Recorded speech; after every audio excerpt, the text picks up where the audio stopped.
Agent Carter, Part 5. The Iron Ceiling. Probably this close to being called the Glass Curtain, but the Iron Ceiling is much more evocative. As we discussed last week, it's both the Iron Curtain and the Glass Ceiling, two images which are evocative in their own right. But when put together, we get Part 5 in our Agent Carter miniseries. So the episode begins with what I thought was a very strong scene, and it shows a group of young girls in some sort of a boarding school. And it shows two of them in particular breaking bread. They're ripping sort of a baguette in half, and they're sharing it. And then it cuts to a classroom, and they're watching Snow White on a film strip. And they know every word. They're all reciting the entire movie in unison. The next scene is sort of a little girl fight club. And unfortunately, we have to talk about Fight Club in this case. One girl gets the other in a headlock, and she's won. She has the upper hand. She looks at the teacher, and the teacher just gives a nod, and she snaps the other girl's neck.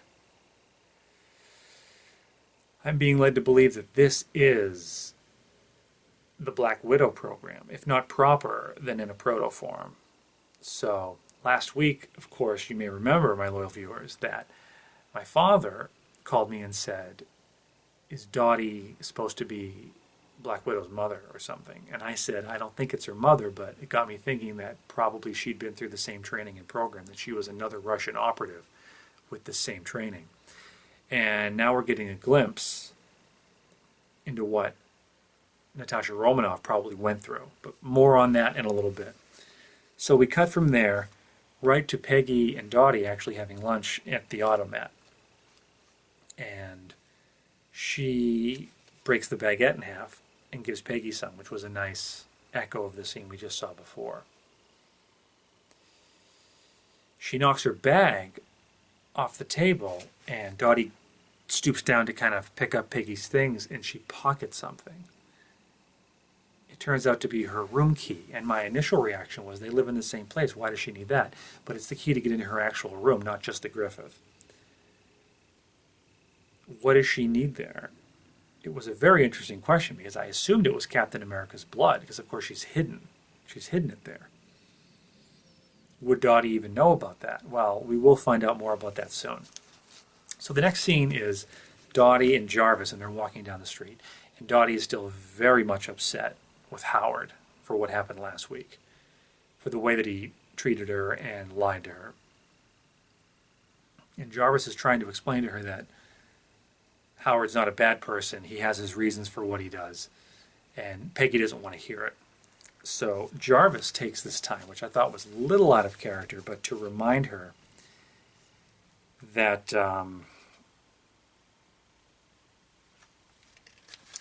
how does he put it? That basically no matter what she does, they're not going to accept her. And that she is finally trained and skilled in the art of fetching coffee. Low blow by Jarvis after all they've shared together the last 4 weeks. And there wasn't much of Jarvis tonight, was there? Not much at all. I'm sure we'll see more of him in the weeks to come because Peggy's going to need his help. But I'm getting very much ahead of myself. I feel like when she gets back to the offices at SSR, she's trying to convince Dooley to send her on this mission to Russia because, of course, we ended last week with the typewriter, that two-way typewriter, receiving a message. And Peggy is actually able to break the code. She's able to decipher the message, and even the SSR code breaker who's there can't do anything. And it just got me thinking about Peggy's role. Again, she is a war hero. She has to remind them that she served in, every front, the Eastern Front, the Western Front, and she was instrumental in Captain America's mission. But she's given no respect, and I wonder if she just went out to be, if she had stayed in the military, or if she had gone to be just like a regular cop, if she would be a big fish in a little pond. But instead she's choosing to be a little fish in a big pond. This is the SSR. This isn't just the FBI. This is more important. So for her to even be given a role there, I suppose, speaks to the fact that someone respects her. I don't know if it was Dooley or who, but she's choosing to be there. She's choosing to put the work in. This is where she's most needed. It just makes me wonder if she couldn't get the respect she deserves somewhere else. But of course we know that the SSR becomes S.H.I.E.L.D. and Peggy Carter is instrumental in that process. So it's a good thing she doesn't go elsewhere just seeking respect. So Dooley's knee-jerk reaction is actually not to send Peggy on the mission, but she reminds him that she is the most qualified to go. And it takes her promising to get the 107th Regiment, of course, the Howling Commandos, to help, to convince Dooley to send her. Thompson is naturally very against the idea. The sexism is really hard to believe at sometimes, the fact that she would really be given no respect. I know she hasn't proved herself yet, and we've seen things that she can do that she's had to hide from her colleagues at SSR. But when she's recounting what she's been through and what she knows and the expertise she has, she was given this position for a reason. She wasn't just hired on as a secretary, but that's how she's treated, of course. But it's hard to take sometimes that she's actually treated this poorly, given her war record. So Sousa comes in and actually backs her up and says Carter's all the intel that they're going to need. She overhears this while she's changing into her tactical gear. It's funny how, of course, it's the 50s and she's wearing, she takes off her one dress and she's basically wearing another dress, and it's like a slip. But when Sousa, they trick Sousa to go over and to kind of, see her in this, she's very embarrassed, of course. But when she turns around, Sousa notices these 2 dots on her shoulder. And I kind of said to myself, what's that all about? I'm trying to remember. I'm thinking back what I know about the character. Do we know what that is? Was she shot in Captain America the First Avenger? I didn't remember. So we find out later that it was a gunshot wound, and it's part of her file.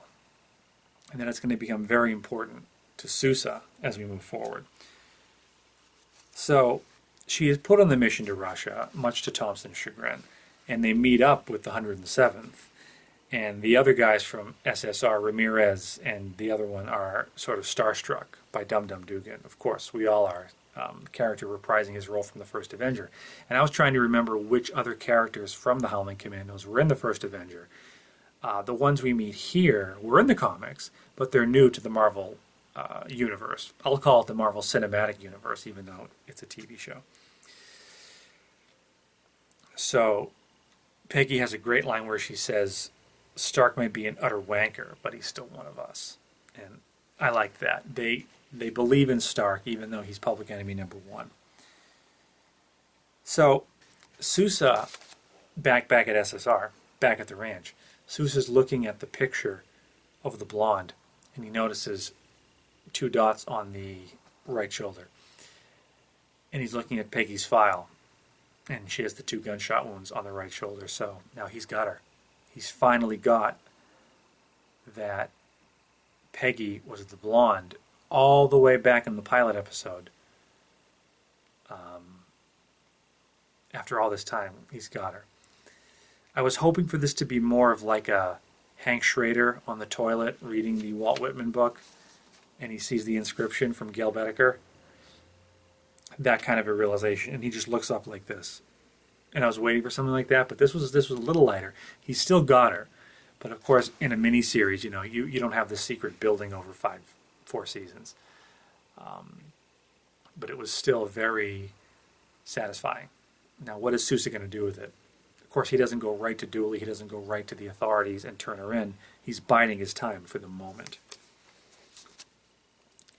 So there's a great scene where they're all kind of sitting around the campfire on their way from Poland to Lithuania to the Russian border, which was Dum Dum's idea, which I liked. Where he's talking about, he was apparently dreaming about an abominable snowman or a Yeti, and they goad Thompson into telling the story about how he got his Navy Cross. and he explains that there were 6 Japanese soldiers stuck into his camp, and he took them all out before they could kill all the men, before they even knew he was there. He shot them all, and for that he was given a Navy Cross, and even Dum Dum sort of salutes him with that bourbon that Peggy brought him. I thought it was nice that, he admits that the Germans do know beer, but only Americans make bourbon like that. That's something that I would agree with, because I do enjoy a good German beer.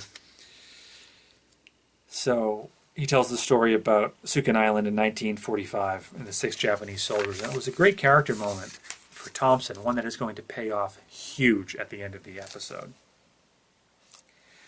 So Dooley goes to meet a friend at a bar, and it's a former or perhaps current Times reporter who knows something about the Battle of Finau. And he covered it, and he tells a story about this general who Howard Stark confronts, actually fights, picks a fight with him. And a week or two later, the general resigns, and Stark walks away from a 7-figure research and development contract from the Army. He doesn't do any business with the Army again. So clearly, whatever happened at Finau, the Army knew about it.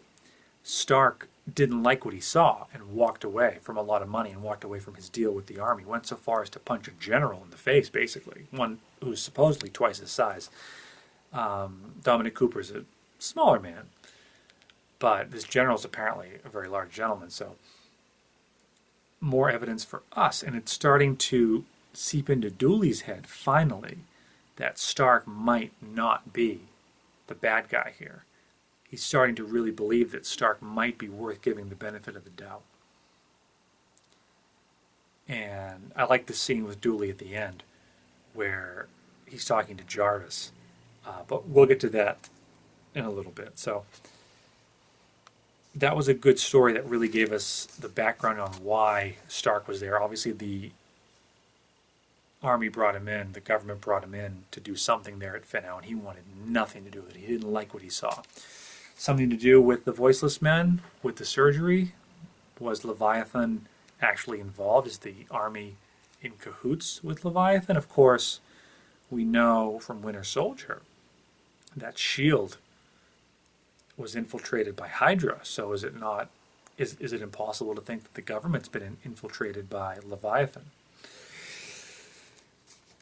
So he just basically says to Dooley that you want to get the whole story. Of course, there's, this person's view, and then there's the truth. And Dooley's starting to realize that he doesn't know the truth yet. He just knows what he's being told and what he's assuming about Stark.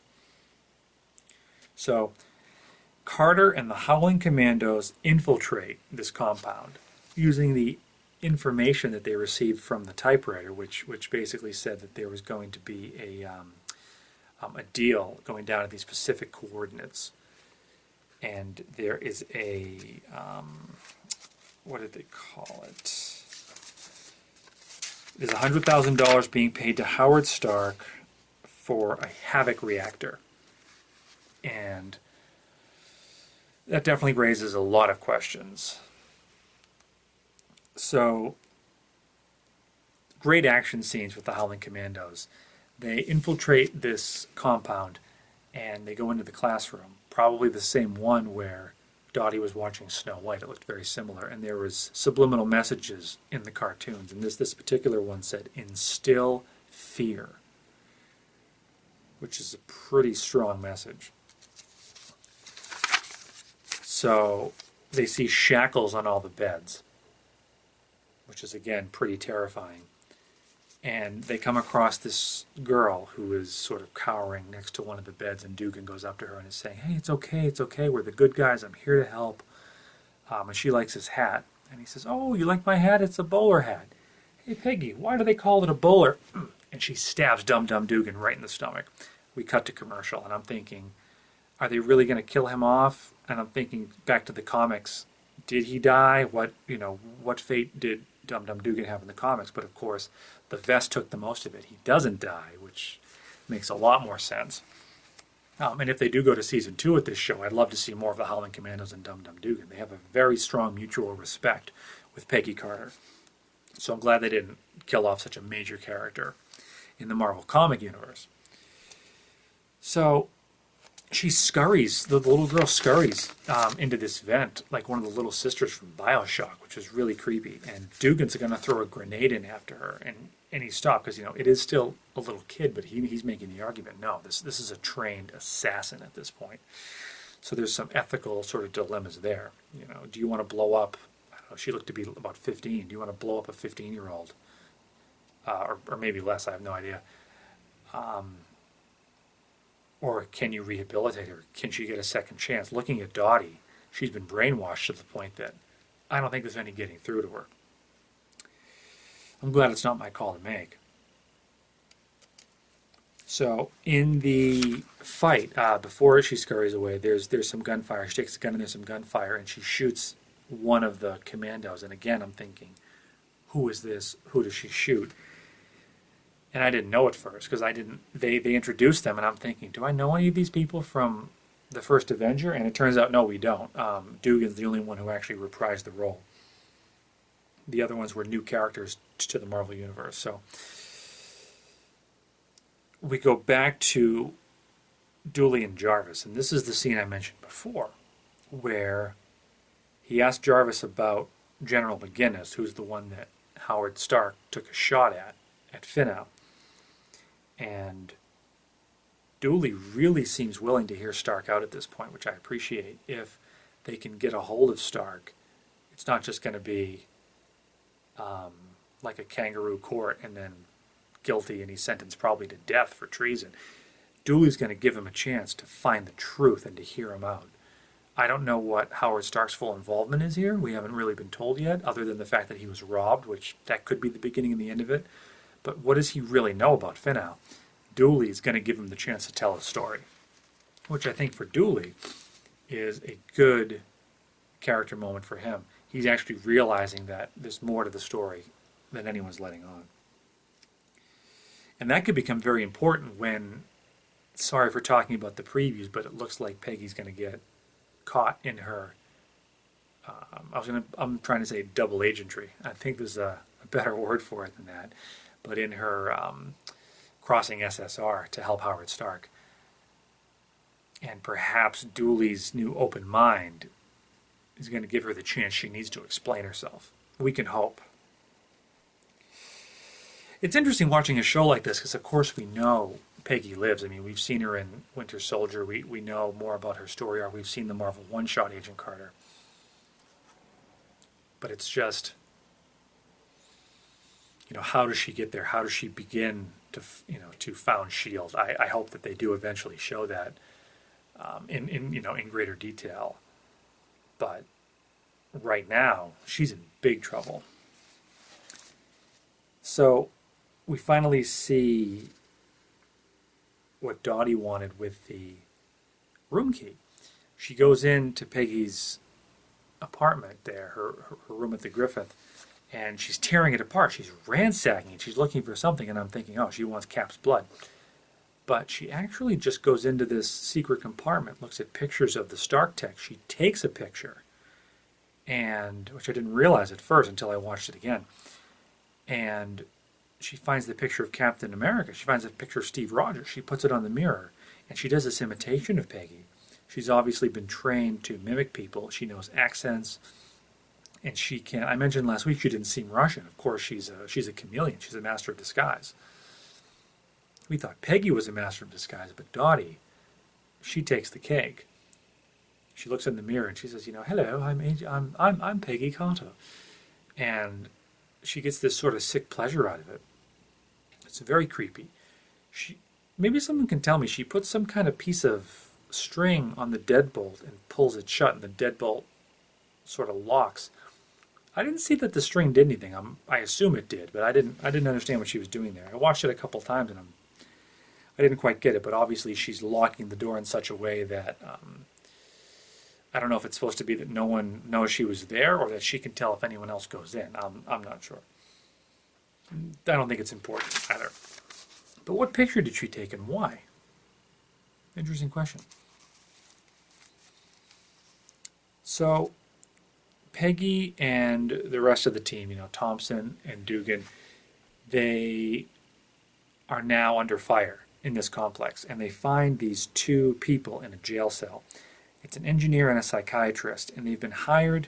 The engineer was hired to build a weapon, and he has a Stark blueprint. And Peggy says, is Howard Stark here? And he says, no, why you came here looking for Howard Stark? He's never been here. If they had him, if Leviathan had him, why would they need us? And the psychiatrist and the engineer are built up to be these two characters, and the engineer's a little far gone, and the psychiatrist helps him stay grounded. So they escape, and they're trying to get out, and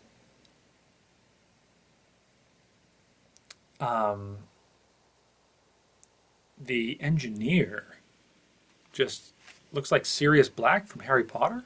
Is it just me? I don't know.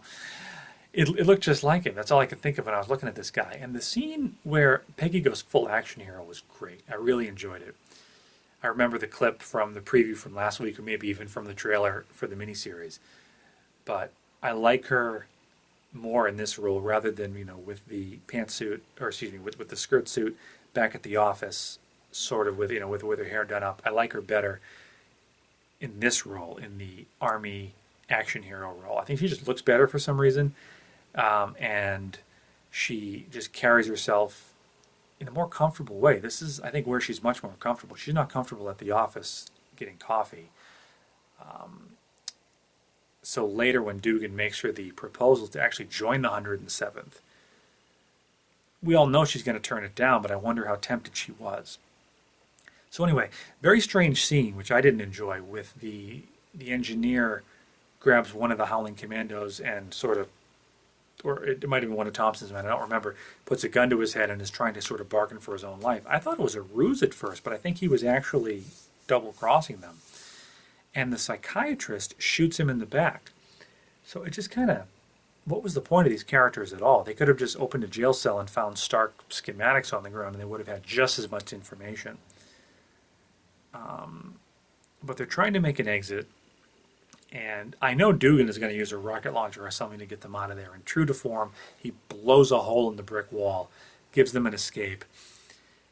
Thompson's frozen in fear. Thompson, for all his bluster, he doesn't want Peggy along as a nurse or as his mom or whatever. Peggy's kicking ass, and she goes full on Captain America, basically. And she's very comfortable with the firearm. She's a great shot. She doesn't freeze under pressure. And Thompson freezes in fear. He can't move. And Peggy actually has to save his life, more or less, and convince him to get up and to get out of there.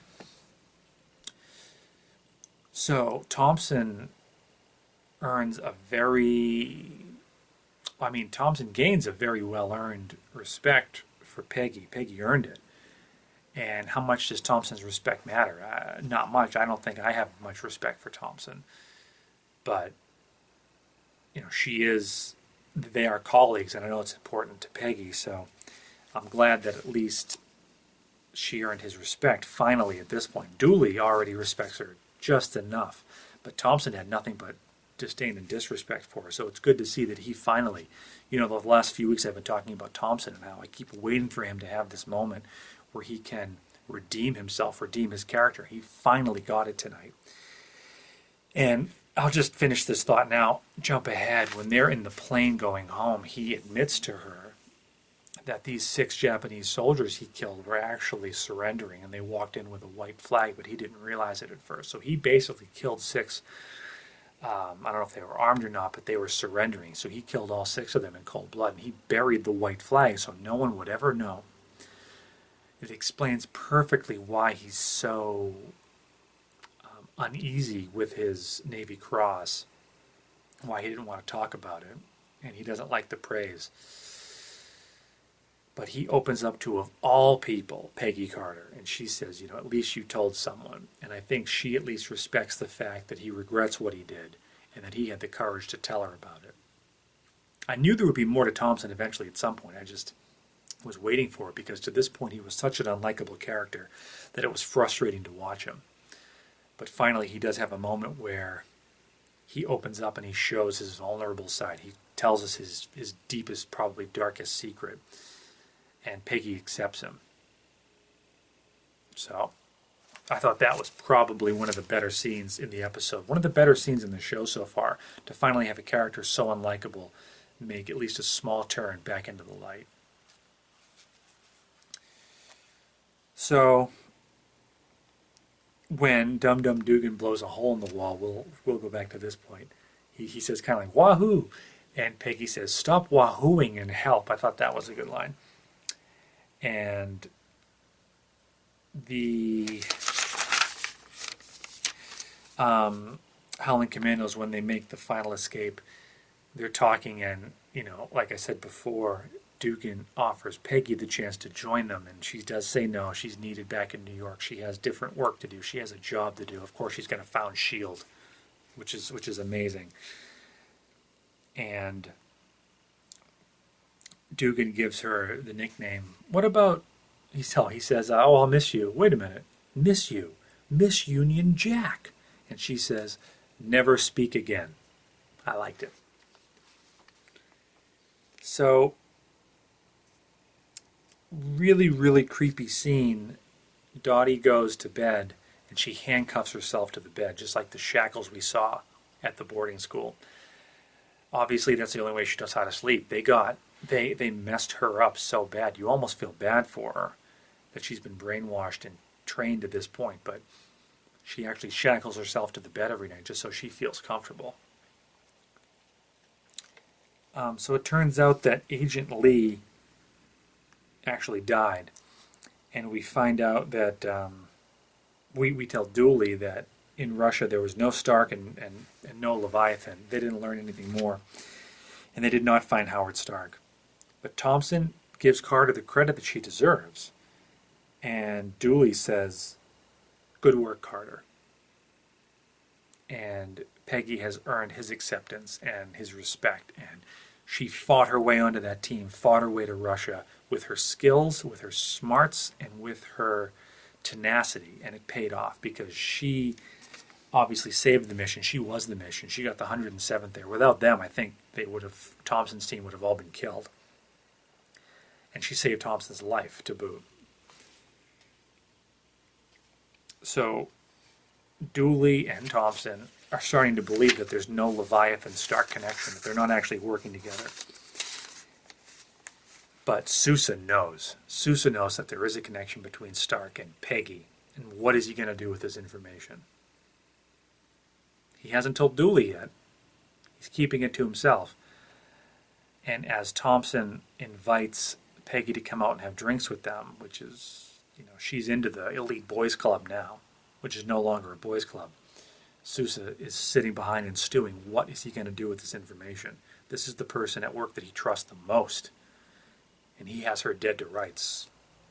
Unless there's another woman with her build with the same wound in her shoulder. So, some questions from tonight that I have. The Black Widow program, was that confirmed as canon, or is that just internet speculation? I think it's pretty obvious. I'm just curious. They didn't say the word Black Widow in the episode that I heard. Please leave me a comment, tell me if they did. But it's pretty obvious.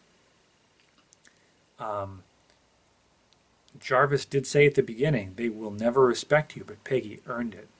Was it out of character? I feel it was out of character for Jarvis to say that to her, because Jarvis, of all people, should believe in her, believe that she's going to earn their respect, believe that people can change.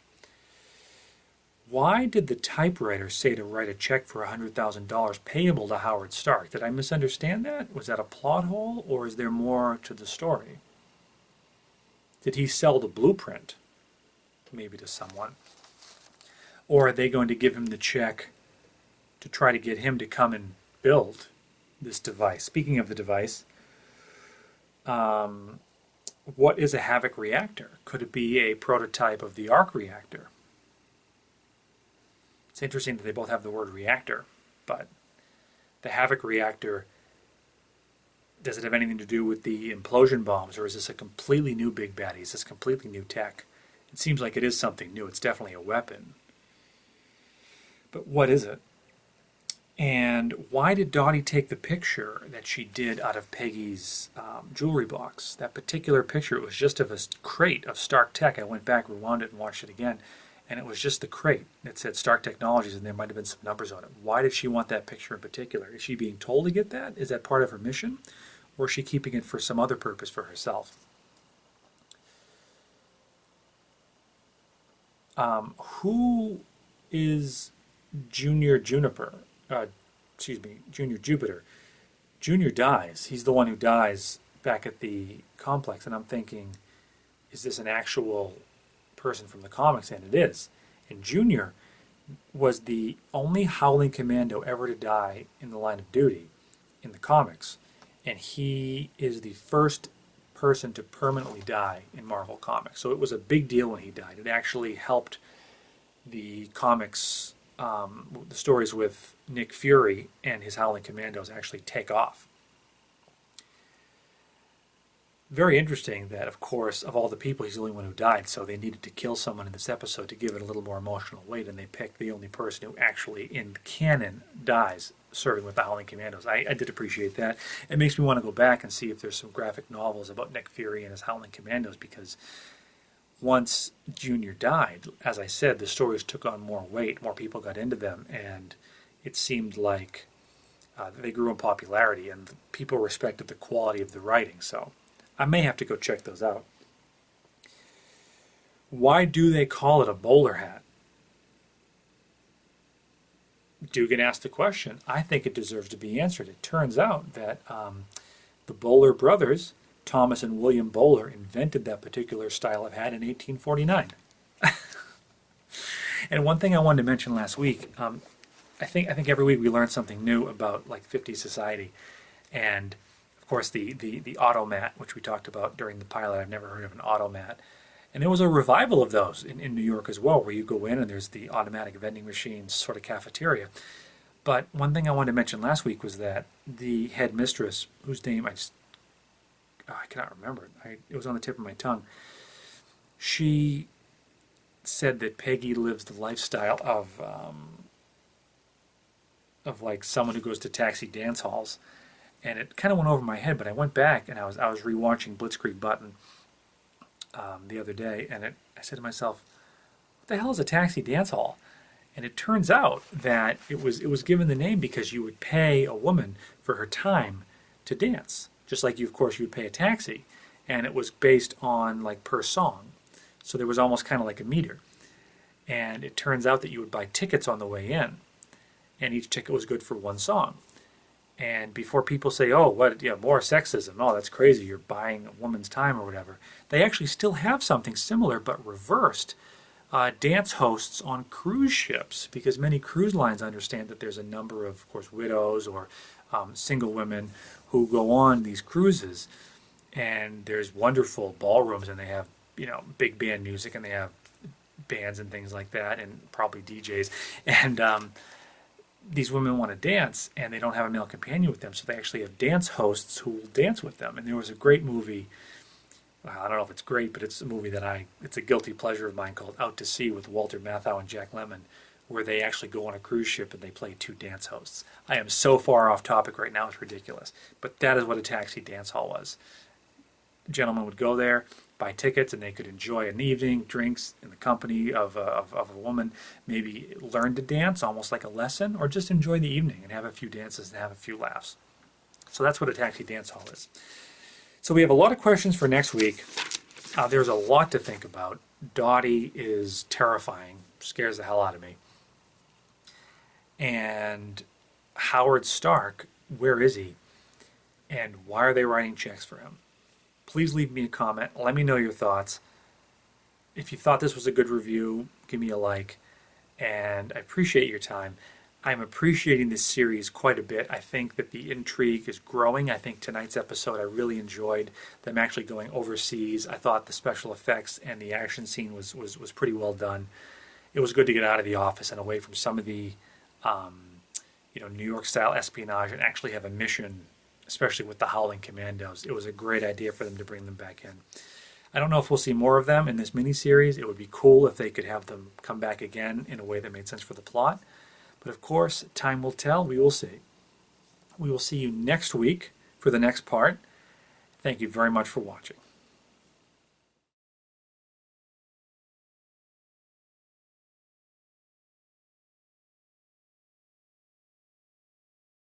I am Koriguma, and I am not wearing minion pants.